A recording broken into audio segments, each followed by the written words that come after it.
The class article says that half of nurses and physicians could leave their roles by the end of this year with substantial financial implications. It can cost anywhere, this was amazing to me, $56,000 to replace a nurse and up to $1 million based on the specialty level of the physician.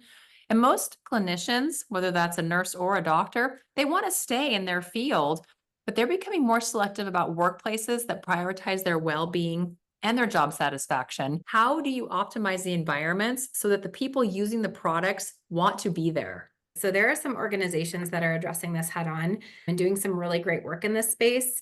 Back to the conversation about AI investment and IT investment, there's some ways that you can alleviate some of this burden. But I think from a CIO perspective, like, how do you optimize your EHR effectively to address these burnout issues? And it's more than just one project here or there. I think one of the biggest things is training. There's a disconnect in training and how we deliver training. There's a disconnect in the user satisfaction. What is contributing to that? If we're not arm in arm with our end users from an IT perspective to really understand these challenges, we can deliver the best EHR solution all day, but if it's not relevant and the end users are dissatisfied, there is a disconnect there. Getting back to operational efficiency too, if we look at the turnover rates, we talked about the cost implication of that, but when we look at the kind of the soft side of that, the strain to existing staff that has to retrain or fill in those gaps, that's a massive challenge that CIOs need to address head on. I think the organizations that I'm seeing addressing this well really have partners from IT that are in lockstep with the clinical teams.